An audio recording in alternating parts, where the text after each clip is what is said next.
And Gus, go with the theme song.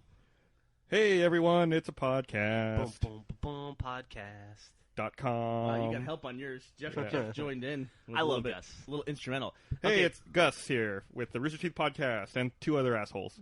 Boop, boop. Yeah, this week we don't have Joel with us. He's out in the front room. I think Joel's mad because I don't think he likes the character we're establishing for him. Well, in that case, let me continue that on by saying that Joel came into the office very frazzled this morning at about 9:30 or so because he'd been working on a project file in Final Cut the previous night, and in his words, saved it over 1 million times, but then couldn't find it. And he assured me that he named it something dash Joel, and that it was on RAID 5. And it took me about 20 minutes of him fretting before I found it saved on a local drive in a folder for a different game that didn't have his name or any identifying marks on it whatsoever. I don't know how I found it, but it was pretty funny. I realized that Joel was completely befuddled by the idea of where to save something or what to call it. RAID 5 is our network drive that we use to record most of our audio or video footage that we do for different projects. So I really like that piece of equipment because it's got this array of hard drives on it. You can click them and pull them out one by one. But the coolest thing about it is that they're all freezing cold, even though everything else is hot. I don't know how they do that. Yeah, it's really weird. It's kind of like that, kind of like in 2010 when they gotta go to HAL and try to remove the certain points of them.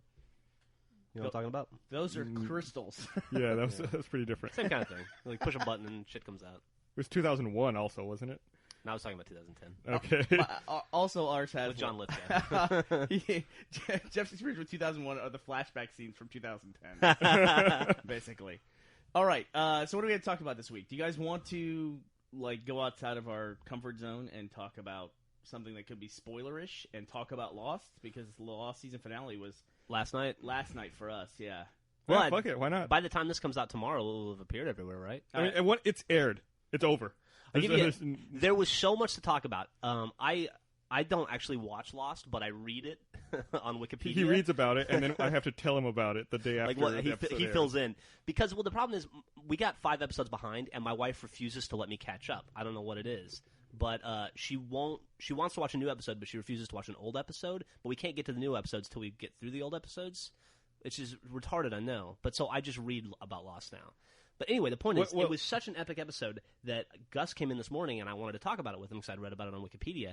And we went downstairs and we got coffee because we didn't want to spoil it for Nathan. Jeff is shot out of a cannon. I am. Well, I'd say it's morning. I haven't had any beer for lunch or anything. I'm still awake. So we went downstairs and we got coffee, and then we walked all the way from the coffee shop to my wife's place of work, which is 10 blocks away because I forgot my memory card and she brought it to work, and then all the way back, and then we went to the conference room and we sat in the conference room for 15 minutes. Yeah. And that was all just Gus giving his synopsis of the episode. Well, one of the great things that, and we need to write this down so that we can give a link associated with the podcast, but we found those Lost Untangled videos that apparently ABC puts out and doesn't promote and no one's ever heard of. Yeah, each video has 6,000 views on YouTube, but they are tremendous. No. Each video has 500 views on YouTube. I saw it's like a 5-minute synopsis of a Lost episode using stick figures and a comic book style. But isn't it done by ABC? Yeah, it's done by ABC, and they only the video with the most views has 22,000 views. Most of their videos have 500 to 800 views. And what is it? It's just like a 5-minute synopsis of every Lost video, every Lost episode. It's very comic book style meets greatest episode ever, stick figures and acting it out. Well, now is it done by the producers of Lost, or is it just done by the network? It's done by the network. It seems like it's pretty hilarious, but it's pretty well done, and it's pretty faithful to the episode. It gets all the major points across, and manages to be funny and really, really entertaining. Yeah. All right. So is the rule now if something is out there, it's okay to talk about it? It's fair game. Yeah. We're going to warn people right now. We're going to talk about it, and they can stop listening. And I don't know. I mean, I have no idea. We'll assume we're going to be talking about this for 15 minutes, maybe at the most. So if you want to fast forward 15, I guess you could do that. At 15 minutes and 5 seconds, I'm going to shout the biggest spoiler I can. but the weird thing about it is that people get so uptight about spoiler stuff for stuff they have yet to watch that's been out there for. I mean, really should be the point at which it comes out. That's the point at which people can talk about it, right? Right, and then if you haven't seen it, it's your duty to remove yourself from the public. Case in point, or not get upset about it because you didn't care enough about it to watch it. So when we filmed the spoiler alert video, I had never seen There Will Be Blood, and that totally milkshake line totally spoiled the movie for me. But the movie's been out for 2 years. It's my fault. Yeah. You know? I It's don't begrudge anyone. It was more the bowling pin. The bowling pin thing. Whatever. That whole scene. Then the milkshake thing. I don't know who he kills, but now I know when I finally watch the movie, I'm going to know. Yeah, man. It's crazy when you see those big performance movies like that, and you think, like, they're going to be huge, and then they just, like, turn out to be, like, you never talk about them again. Yeah. Like, we saw The Wrestler. I mean, that seemed like such a fantastic movie, but it didn't win Best Picture. It didn't win Mickey Rourke an Oscar, and then it's just like, then what happens with that movie? It's like, it's not really, like, I don't see people going out and, like, screaming out to buy The Wrestler DVD. Is it even out on DVD? Right. I think it just came out. Yeah. Probably not going to make AFI's top 100 films of all time. But what an awesome movie. What an awesome movie. It's helping relaunch Mickey Rourke's career, giving him more work. He plays the Crimson Dynamo in the new Iron Man movie. Yes, he does. Which is awesome. You know Gary Shandling is in the new Iron Man movie, too? Yeah, I know. I didn't know that. Uh-oh. Well, the problem with Iron Man is, if you go too deep in Iron Man, you start to have to put in villains, and there's no villains in the Iron Man series. That's a big problem with a lot of things. Star Trek doesn't have good villains either, aside from, like, Khan, I guess. I would argue that Khan's not a good villain if you go back. I mean, he's the only memorable one, really. Yeah. Can you name another, like, Star Trek movie villain? So, what was the path we took here? From our spoilers of Lost to now we're talking about Mickey Rourke being the Crimson Dynamo and Star Trek villains. Oh, man. Next we're going to be talking about stuff for sale on QVC or something like that. Okay, so talk about Lost. You apparently liked it. Uh-oh. Telephone. Is this call? Maybe. Nope, not a call. We want to answer. Okay. Did you see Lost? Let's start with this. I did see Lost. Did you like it? Listen, I thought the best season finale for Lost was season 3 when Jack with the crazy beard. I like dudes with crazy beards, first of all. But that's the moment when they switch from doing flashbacks to doing present day or flash forwards in that particular case. They switch from what we've been watching all along to those flashbacks to this new thing they were doing, and it felt like a payoff for everything that you'd seen so far. Mm-hmm. Like you had this really cool moment of, oh, they're not flashing back. They're showing that these people are off the island. We've been watching it the whole time. To me, that was fantastic. Season 4, they introduced the people parachuting onto the island. Mm-hmm. That set up the Miles characters and the Faraday character. Most of those people are dead now, except for Miles. This one felt just like the season 4 one to me, where they all of a sudden introduced people we've never seen before. They're kind of based on what we know about the island, and they're setting up what's really going to happen in season 5 or the final season or whatever. Season 6. And they're setting all that stuff up. And I had the feeling, while I liked it a lot, I had a feeling that they were setting up the final season of Lost, which to me feels like it's going to be a very great season that's going to feel inspired by the popular series Lost. Like, I don't think that anything that we've gone with all along is going to be anything more than a prologue to what's about to happen. Gotcha. That's how I feel. Like, they introduced Jacob a long time ago, and, I mean, even Ben, like, kind of diminutized Jacob by saying he was making up the fact that he couldn't see him before, and now Richard, who is this guy on the island, who to me was the most mysterious guy that we knew the most about, he apparently knows nothing now. I mean, like, he wanders around in the jungle not knowing anything, knowing less than Locke knows, you know? Well, that was the payoff, though, was that it wasn't actually Locke who knew all this stuff.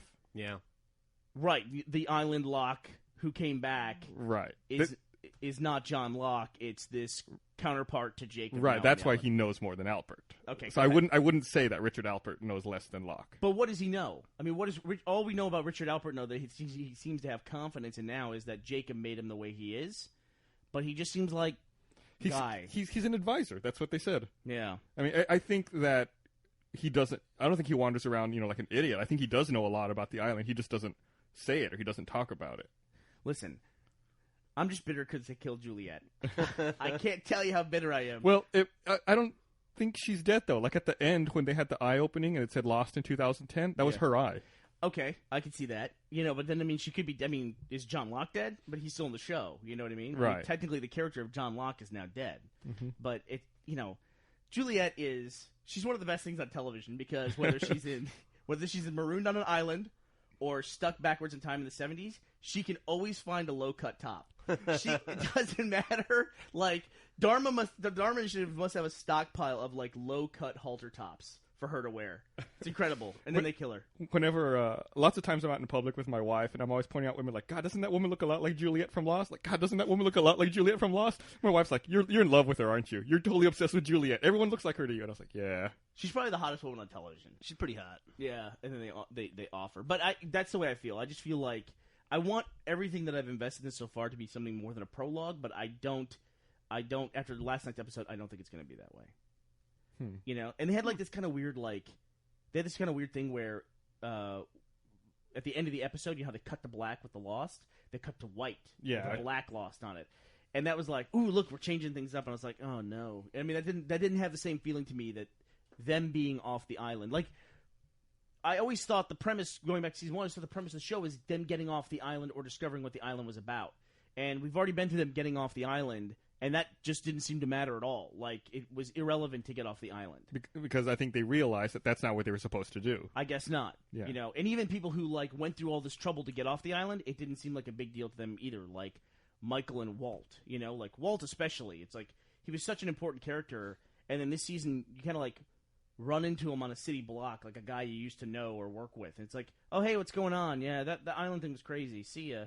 And it's like, okay, I guess Walt really wasn't that important, ever. Yeah, the Walt thing is really weird. It seems like they were really building that up, like he was special. And that also, the Walt thing and Aaron being evil. Yeah. Or something like that, right? That was an old thing from season 1 or 2?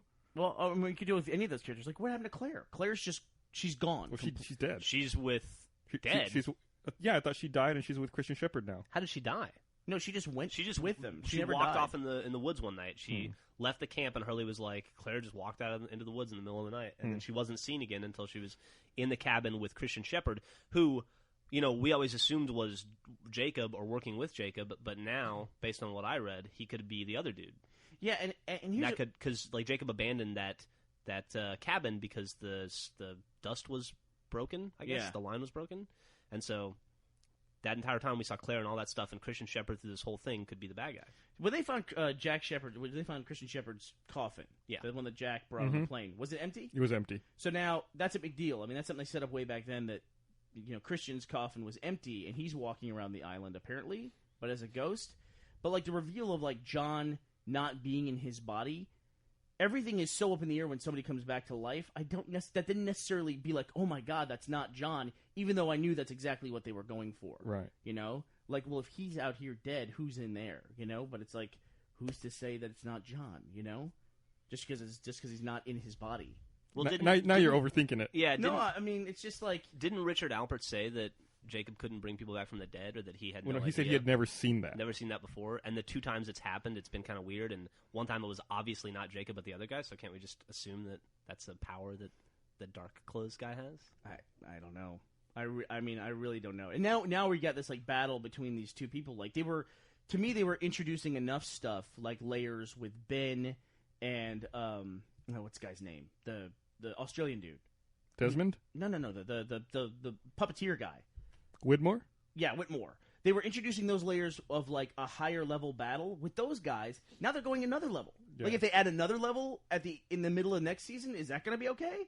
You know, it's just like, at what point are we following the characters we started off with, and these are the people who are discovering stuff about the island? It's just like another level, another level, another level. You know well, I think we finally. It seems like we finally reached the top level, like people who've been alive for hundreds of years and are really overseeing everything. Right, but that's who I thought Richard was.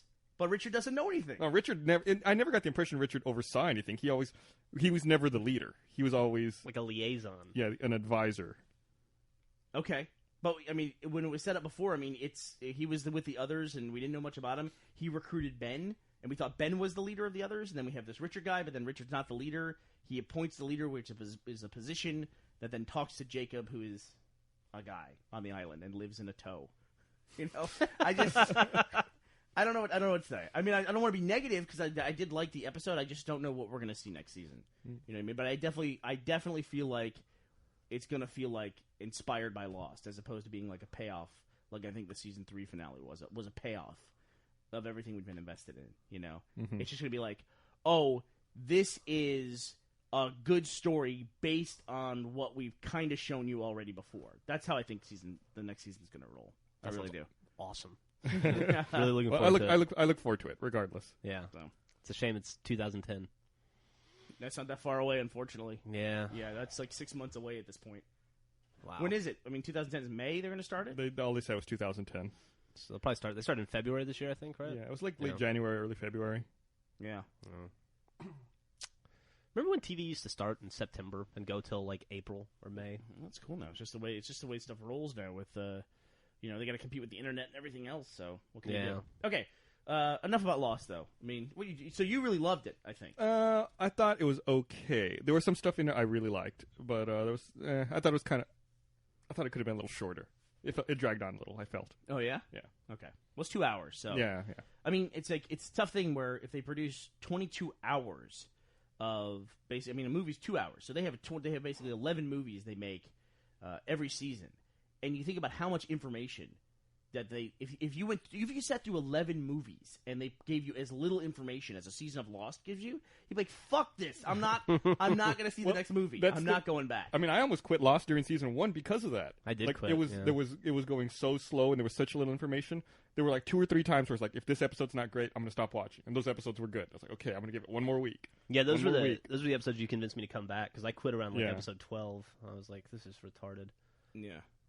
Well, they do that now where it's like they fall into their own pattern of they do the reveal of some mysterious piece of information that they're going to fill in later, or like maybe they give you a little bit more like step towards that, and then they play that dramatic music. But now they're doing that on stuff you already know, like when Eloise is telling you because he's my son. It's like, yeah, we know that. We've known that for like 5 episodes now. Why are they playing dramatic music when she reveals that Daniel Faraday's her son? We get it, I guess maybe it's for her benefit, the music, so she can feel important. But I don't know. We'll see. I have very, very high hopes. I have very, very high hopes. Yeah, as do I. Yeah. And maybe one day Geoff will start watching it again also. I cannot wait to read next season. I'm very excited. Felicity, my other favorite J.J. Abrams series, never made it past the time travel season. So this one is going to be like maybe the fulfillment of that, and we'll see like what he does after the time travel stuff. Do you think they'll be back now in their regular time? Yes, but I don't think that it's going to work like they thought it was. I don't think they'll be landing in LAX. All right. Well, I just felt like we need to talk about the Lost thing. You're not really saying that much, though, Gus. Do you want to say anything else about it? I don't know. It's hard. I wish I hadn't talked to Geoff about it this morning. I had a lot to say, and I've already been through it. Yeah. Well, I talked to people on AIM last night, like people I know who are on the site that messaged me about it, and they all seem to say that they thought it was fantastic. And whatever they saw that was fantastic, I didn't see it. You know what I mean? I guess the Jacob thing is very important to them. You know what I mean? And they bought into it completely. So I was very frustrated with Juliet changing her mind every 5 minutes about what to do. Yeah, it drives me crazy. And seemingly unmotivated. Yeah. Seemingly totally unmotivated. And like even the characters on screen are saying, "Why do you keep?" And why are we listening to her after changing her mind like every 10 seconds? Why is she driving this thing? So what's next on the list? All right, let's see how far into this. I'm getting lost it out. Actually, I know. I hear you, man. All right, so that's we actually are 20 minutes in, so I'll have to edit the fuck out of that. While Bernie's looking at that, I will point out that Finch just wanted to thank me for the last podcast.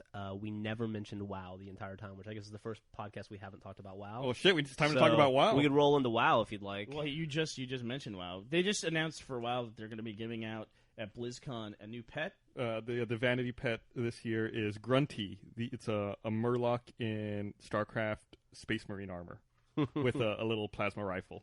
That's cute. Yes, and Gus has spent most of your day yesterday trying to figure out how to get it. I spent a long time trying to figure out how to get this without actually going to BlizzCon. Because going to BlizzCon, it's like a $150 ticket, and it's also in Anaheim.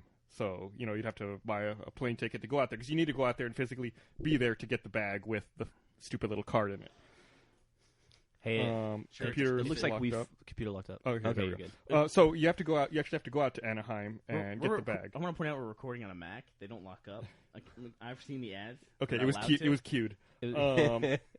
So I figured out that you can, if you pay $40 and you're a DirecTV subscriber, you can get like a live BlizzCon feed and you get the pet that way. Or if you're not a DirecTV subscriber, you can still pay $40 and watch it on your computer, like an internet stream, and you also get the pet that way. So is that what you're going to do? Yeah, I'm going to pay $40 and get the pet. You're paying $40 for that vanity pet. You could probably... Whoa. Yeah. I might pay $40 several times to get a couple. You going to try and sell them? maybe. You think you're going to be the only person that has that idea? They still sell for a lot of money. It doesn't matter. Right, we'll like see. the Murky I got from year one of BlizzCon, I still see go for like $1,200 on eBay. But that was year one. We're at year of what? The pet from last year, which I believe was a polar bear mount with a Murloc with a BlizzCon flag. I think you can buy that for $600 on eBay. So Holy everybody reading shit. this podcast, go buy as many fucking grunties as you can. Yeah, and if you're Drive the price reading down. an audio podcast, please contact me and let me know how you're doing. We need to hire somebody who can read waveforms. Yeah, maybe that's what they're doing. All right, what else is going on? Now that we're done talking about the WoW section of our podcast. We're coming back to WoW later. Don't worry about it. You and I filmed something yesterday, a live action thing. Yeah, that's probably something we'll put out just for sponsors, though. I think. Yeah, I think so. We did a test we shot with in a unique way, and I'm still working with it a little bit, but I don't think technically it's up to the quality of our other stuff. So that might be a sponsor thing. So you should probably look for that either later on Thursday or early on Friday. And then what else? Oh, you guys were getting on me a little bit. You guys always like to get on me about Gus apparently is spying on my game playing habits. Yeah. He watches what I do. Like when he saw that I was kind of playing WoW, he started looking at my achievements and tracking me. And then he saw I was playing Fallout 3, and I made the comment that I didn't think Fallout 3 was really all that great. And so then he started tracking me to see that I was still playing it even after I said it wasn't I was great. playing Fallout, and I would look at my blade, I would see you're online, and it tells me Burnie Burns, level 5 citizen, wandering the wasteland. Level 5 citizen. Yep. Okay, well here's the thing about Fallout that kind of caught me off guard. Fallout is basically Oblivion. Same company, same kind of game. Well, that's I mean, Blizzard makes a lot of different games. You don't actually just pick up and play the same game. I mean, it's literally Oblivion, but with a sci-fi theme. That's what it is. I mean, it feels to me like a skin game. In fact, I was going to show you, but I don't have the disc here with me today. Like when you go to talk to somebody for the first time, it's that menu-driven conversation stuff, of course. But it does that thing like when you go to talk to them and it zooms in on their face, just like Oblivion. It feels just like Oblivion. Really? You know how in Oblivion you can wait, and you can specify wait for 5 hours or wait for 6 hours so you can get past the night? Yeah. It's like you accidentally hit wait and then selected 2,000 years. And you woke up and you were in Oblivion. You're in a wasteland.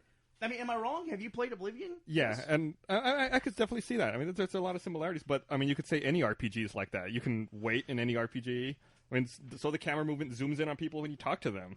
It's just the overall feel. I mean, feel. Mass Effect is the same way. It has that menu-driven conversation. You talk to someone and you see it like that. Yeah, but you know what I mean? It's like when I pick up ODST and play ODST, I'm expecting it to feel like Halo. When I pick up and play Battlefield, it's an FPS, but it doesn't feel like Halo. It doesn't, it's not... A genre can be different. This feels like Oblivion. I mean, when you wander around stuff, the waiting stuff it's all the same. Yeah, I guess I can totally see what you're saying, and I agree with you to an extent. The problem I have with it is that I hated Oblivion so much. I hate admitting the fact that I like a game that's like Oblivion. Okay. Yeah, I was not a fan of Oblivion either. Oblivion and Morrowind are terrible. I said it. Okay.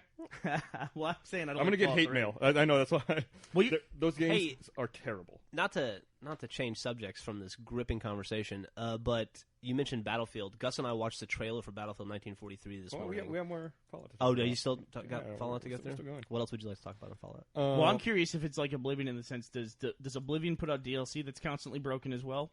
Ooh. Because it seems like Fallout 3. Have they had a release yet? No, they're 3 for 3. 3 for 3. Wow, that's rough. Yeah, actually you could consider it more than that too, because their PC stuff has been broken as well on that DLC front in different ways than the Xbox. Yep. How so? DLC. The I think it was Broken Steel DLC on the PC wouldn't play because of a DRM issue. Oh, great. And on the Xbox, it was different. You could play it, but the achievements wouldn't unlock when you got them. Really? Yep. How'd they solve that? If you patch. And would you unlock the achievements, or did you have to go back and play it again? I don't know. Yeah, see, that's always the problem when achievements are broken. Man, it sucks. It sucks. And I hate DRM stuff. It's one of those things where I'm not a pro piracy guy. Obviously, we kind of live in the model where we give our stuff away for free and ask for basically donations or people support it. But man, when DRM stuff comes up, it just drives me crazy when that stuff comes up, because I'm one of those people who I buy all my stuff. I don't download anything, and so Spore not being able to install on more than 2 machines, or just not even be able to make backups of my my DVDs, legitimately, it just drives me fucking nuts. Yeah. Plus, Spore also has that additional thing where you have to log in. Where you have to make that EA account. It's dumb. It was terrible. I had a fucking thing on Age of Booty not too long ago. Age of Booty, Yeah. Where I was all the way through to the last mission. There's 7 missions in the game, and you do them 3 times. You do easy, medium, and hard. And I was on number 21, which was the last mission on hard. And I was in the process of playing it and about to beat it, and my internet died. And I got disconnected from the internet, and the game popped up and said, "You're playing a trial version," and deleted my saved game, and I lost 100% of my progress. Wow. Wow, that's rough. It was horrible. I was just gone. I couldn't get it back. Another problem I've seen with Xbox Live Arcade that can be a problem is that if you're playing the trial game and you buy the trial game when it prompts you, like, oh, you've reached the end of level 1, if you buy the full game, you can unlock these achievements. And you buy the game, always restart your Xbox. Because I've had it before where I've played trial and I played like through the first 5 or 6 levels of a game, and then it just, because I started as a trial, it doesn't save them. Yep. So I'd stay away from that in general. That sucks, man. It does suck, yeah. Because it was like a couple days worth of work. Now, you know? were you playing it on the console that you purchased it on? Yes. Really? I believe so, yeah. Because that's a big deal for the Xbox DRM, is that you don't have to be online to play on something if you purchase it on that console. It's possible that I had purchased it in the office for a video and then was playing it at home, but I'm pretty sure I purchased it at home. I think you actually purchased it at the office, Maybe if I I remember did, but properly. regardless, Man, I don't think that anyone else has the problems we have with multiple Xboxes, because at home I have 3 Xboxes. Yeah, No joke. I have 4. And here I've got 3 that I work on a regular basis. I have this one right here that we do Red versus Blue on. I have the one out there in the main room. And then I've got Chicken Mouth that I play on too. We've also, and we also have a unique problem in that anytime one of those Xboxes red rings, and I have to call support or try to get a ticket open for them, you know, who knows what name it's under? Right. Like I read them the serial number, like, oh, I don't show this is under your name. I'm like, I know we have it in an office. Like, I can't help you if it's not in your name. Is it under Michael Burns? No. I have to go through everyone's name in the office. Yeah. There's not many people that have a business need for Xbox. Yeah. I think it's a pretty rare thing that we have. Yeah, and I think they think I'm trying to pull some kind of scam on them, and because they're like, oh, well, why isn't your name on this Xbox? I'm like, I don't know, dude. We have like 30 of them. Yeah. And they're like, sure. Right. Yeah. We're going from a pawn shop. Yeah, that's the other thing too, is like when I talk to people about like just the way I manage my Xbox stuff, I'm always amazed that not everybody has a memory card. Like, I couldn't imagine having an Xbox and not having a memory card to go with it. Absolutely. It just makes no sense. Like, my gamer tag is not on any console. It's just on a memory card that's constantly in my pocket or in my briefcase. Mm-hmm. So. Plus, we travel a bit more, like, and play Xbox while we're traveling a bit more than most people. He's about to flip out. I got fucked! I got fucked by Knuckles Dawson because he came down to visit us. What's going on? I discovered this the other day. Oh, my God. Knuckles comes down to visit us, and he's one of those dirty Canadians, right? So he comes down to just visit us, and he is, Knuckles, God bless him, is an Xbox Live ambassador, or what's his thing? Microsoft MVP. Yeah. He's a Microsoft MVP for, like, service to Microsoft. So he gets all the shit, basically, that we don't get. You know what I mean? Everything, like, an early copy of a Microsoft game, whatever, they send it to Knuckles. And one of the things that he got was like, a month beforehand, he got the new Xbox experience, the new dashboard. Right. And so he brought it down. He goes, hey, do you want to try it out? And you can, like, make your avatar and change your gamer tag. I said, yeah, I'll give it a try. So I throw my memory card in his machine. His Canadian machine. His Canadian Xbox, which he had brought down. So now I was registered as playing on a Canadian Xbox. So now my account is flagged in this kind of weird pseudo-cheater realm where I played for, like, 2 hours in Canada, then played an hour later in the U.S., So my gamer score is now suspect, according to what? MyGamerCard.net. Bernie. Fuck those guys. Bernie has an asterisk next to his name. An asterisk, like fucking Barry Bonds.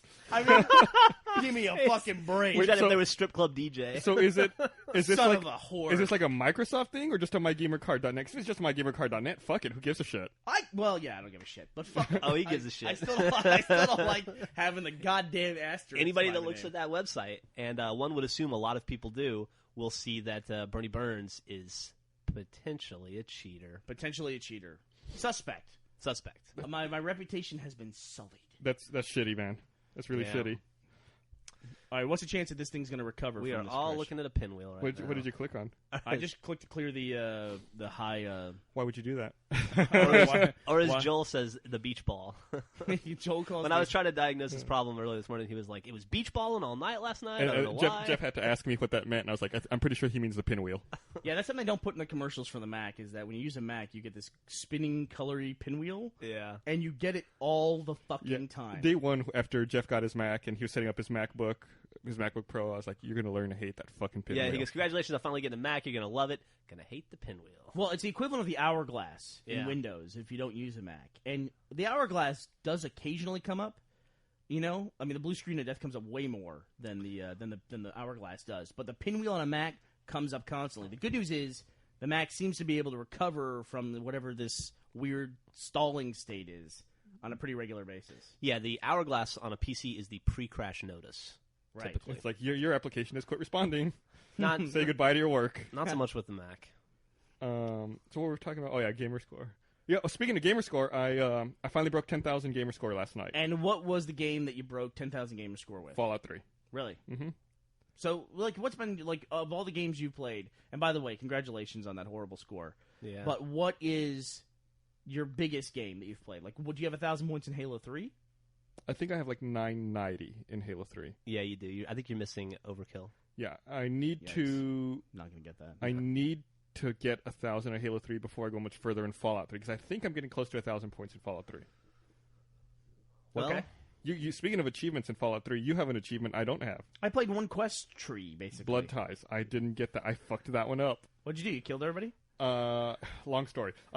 Okay, never mind. I'll give the brief version. You know the sheriff at that town? Yes. I set up a mine in the defensive position because we were getting attacked by Mirelurks. Yeah. A Mirelurk stepped on the mine, shrapnel hit the sheriff. The sheriff turned hostile and assumed I was attacking him. Ah. And so the whole town became hostile to me, and I couldn't complete any quests in there anymore. Oh, that's, that happens sometimes, you know? That's the really delicate relationships in any RPG. Yeah, and I couldn't. I hadn't saved for like an hour and a half, and I didn't want to go back and load an hour and a half old save just to complete that quest. I said, "Fuck it." I can't. That game. I couldn't start playing it because it's so scary. I was talking about the game with Finchland yesterday, who told me he has 181 hours in the game and has identified 50 locations he hasn't been to yet. Well, like he said that he had played a 120-hour game. His Xbox died, and his save got corrupted. So he started a fresh game, and he's like over 60 hours into that one. And speaking of which, I just got that Explorer perk last night that he was talking about. And if you get this Explorer perk, you can get it at level 20.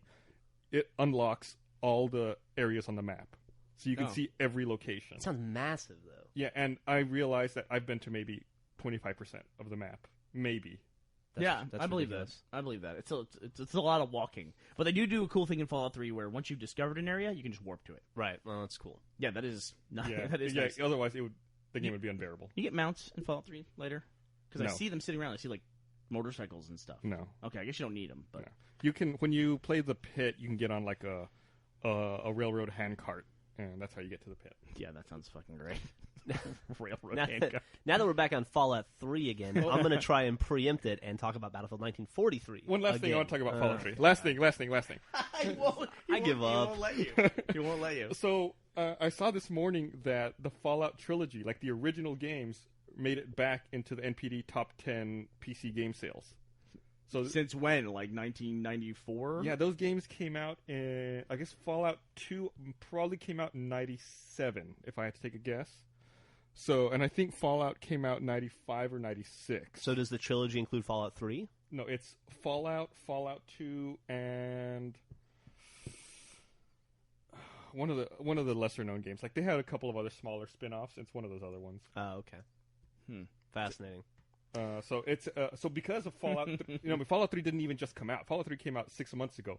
Because of Fallout 3 DLC, they're selling old games now. That is true. An old game has sold enough to break it into the top 10 of PC game sales. Fallout because 2 PC game sales are so dead that there's just nothing left to buy. I would probably argue that the trilogy is now available simply because you can't pirate it anywhere. You know what I mean? And it's going up on the sales chart because people are just like seeing it in the store and saying, "Oh, it's $20 or whatever." Probably. Yeah, it's like $15 or $20. Yeah, the copies I own of Fallout and Fallout 2, I bought at garage sales for like $1. Fallout 2 was released in 1998 by Interplay. Mm-hmm. So what happened to Interplay? So I don't know if you guys have heard this, but Battlefield 1943. Wait, hold on. Who cares? I'll talk about Fallout 2 now. No, come on. Battlefield, you played it? Good? No, it trailer? was just a trailer. Yeah? I didn't play the trailer. unfortunately. Well, But How did you watch it if you you did didn't? read the podcast. It looks exactly like Battlefield 1942, which is awesome. That is I had good. forgotten how much fun that game was until I saw the trailer. 1942 was such an awesome game. So much fun. Choke points, all that stuff. First game to do introduced so vehicles much. right. Yep. An FPS. I mean, that was a fantastic game, and it's going to be $15 on Xbox Live. Really? Yeah, It comes Wow. out. It comes out next month. yeah. Bernie's looking it up right now. Yeah, I'm Check looking out at the trailer right now. I'm playing it here in the background. You can probably hear it. Oh yeah. It's on Battlefield1943.com. So is Battlefield 1943 going to have more maps, or is it just going to be Iwo Jima? I think it's just Iwo Jima. I mean, don't I get me don't wrong. know. That was a great map, and that's Yeah. like that's what was, I mean, that the was- demo was. That was the Iwo whole. That was Jima. even when we had the game. That's all we played. No, I think you guys are confusing Iwo Jima with Wake Island. Oh, Wake you're Island, right. that's Wake right. Island. Sorry. Yeah. Wake Island was the cool map. That was a lot of fun. Iwo Jima was up the hill, and that was not as much fun, I didn't think. So Yeah. maybe this is just, they're using the name because it's more recognizable than Wake Island. Right. So, man, what a fun game, though. Okay, what else do we want to talk about? Read a funny story that I can't do the Vulcan greeting. I can't, whether you split your fingers, I can't do it. I've never been able to do it, and it was a lot more popular when I was a kid. I cannot do that. Mhm. And it turns out Zachary Quinto can't do it either. Like, he looks just like Spock, but apparently he can't really do the one eyebrow thing, and he can't do the Vulcan greeting where he splits his fingers. And so their solution wasn't on the set. They glued his fingers together. Really? Yeah, they glued his index finger to his middle finger and his ring finger to his pinky finger so that he could do the salute. Well, I mean, makes I don't know if sense. it's something you can learn if you just can't do it. Wow. Yeah, I can't do it. It's like You you're either look double terrible. jointed or you're not double jointed. When, That kind of when you're thing. trying Yeah. to when you're trying to do it, it looks like you have rheumatoid arthritis. It Well, looks It painful. does. It's See, like the only thing I can do is I can go forward with it, but I can't go sideways. making some kind of a weird gang claw. sign. It looks Yeah. like I don't know what that is. What's up, bitches? And then what else we need to talk about? Anything else at all? Did they glue his eyebrow? Can they fix that with tape maybe in the next movie? They CG'd it. Yeah, they probably just fix that stuff in post. Terminator's coming out not this week, but next week. Yeah. What do you think? I'm looking forward to Yeah. it, but I just realized that movie's PG-13 and not rated R. Yeah. But you know what? I was watching Lost last night, and a dude got a stick of rebar shoved through his chest. So, Oh, yeah, yeah. and that's television. Dude, Lost had that episode where the dude went off the balcony and they showed it. That was Yeah. crazy. Another dude with the same episode, I'm pretty sure, where Saeed threw a dude into a dishwasher full of knives. It's the same scene, Yeah. right? Yeah. So, I don't know, man. I don't know how they get away with that stuff anymore. So, who knows what PG-13 is. You know what PG-13 will mean? Is that we can see someone's head get chopped off, but the girl can't take off her top, is basically what that means. Probably. The American system, the way we do ratings here. I read that. They cut the nude scene with the lead female actress in Terminator Salvation. Bryce Howard? I don't know who Bryce Howard is. Yeah. That's Ron Howard's girl. She was in Lady in the Water. Oh no, the one I was some Bloodgood or something. What's her name? Oh, okay. Bryce Howard, that's the she was in The Village, and she was Gwen. She's probably more famous for the She had the huge Christian rack in- Bale rant of God damn it, man! Bryce is in the scene. I'm like, what's he doing back there? Bryce is the name of the actress, not the guy walking around going la da da da da in the background. She's the chick with the huge rack in Spider-Man 3. Oh yeah, she plays Gwen Stacy. Yeah. Okay. The thing about the trailer for Terminator, which bothers me, and it really bothers me a lot, is they're setting up a weird premise of there's this guy who's with them, who's apparently fights alongside them as a Terminator. Yes. Right? And there's that scene where Bryce Howard is operating on the guy. She goes, let's see what we've got here. Then she apparently opens him up and freaks out. And she has a line saying, we've never seen anything like this before. Yeah, they have. Because they've seen the Terminators. I mean, it's still John Connor. He still had his past the way he had it as a kid. He's still seen the Terminators. I'm sure he told everyone, hey, eventually they're going to create these things where... It might be the first time they'd seen it. Like, it might not have happened yet. But John Connor saw him as a kid. Right, but those were from the future. Like, they're just in the future. But he knows they're going to make them. But there's one They person that can't be knows that. They've still never seen Right, it. they still never see it. It's He the first told time them about that they've it. really encountered it, like, in battle. She says literally, we've never seen... They're all shocked. Because they hadn't seen it. Only John Connor's seen it. And then But they he's realize, there, he's but the leader. He's that's seen it. they realize that that's the point where they are in history. Like, oh, this is where the shit happens. It's like, for instance, No. the first time when you're like 9 Watch and the your trailer. friend tells you about boobs, and you're like, that sounds whatever, and then you see them for the first time, and you're like, you weren't prepared. Watch the trailer. There's genuine shock. Not like, oh, this is the thing that we knew was always coming, that they were going to make, and even like this premise of these big machines that are picking up people, that they're taking apparently them to make some kind of like they're growing flesh. That's like hinted at in the trailer. We don't even know what she sees in there. Maybe there's organs and stuff. Right. It could Maybe be it's different. It definitely could be a bad edit from the trailer, right? It could be like the guys like trying to set it up, but the trailer definitely sets up the premise like, here's the first Terminator that looks like a person, a first machine that looks like a person, and we're totally unprepared for this. But John Connor, that's the one thing he knows about the future is that they're going to make these machines. And so it's this weird like suspension of disbelief that John Connor and these people, these rebels, wouldn't know that these things are coming. We don't know what happened between Terminator 3 and 4, though. What if he, like, fell and hit his head on a rock and got amnesia? What if it's a clone of John Connor? Yeah, and he doesn't have all the memories? Go back and watch the trailer for Terminator Salvation and take it from the premise of John Connor definitely knows what a Terminator is, definitely knows that there's machines covered in flesh and look like people, and then the trailer makes no fucking sense whatsoever. Well, also, the Terminators he ran into, and I'm just getting into semantics here. Okay. They didn't think they were people. That's true. It also seems like in this trailer, this thing doesn't know that it's a Terminator, that it thinks it's a person.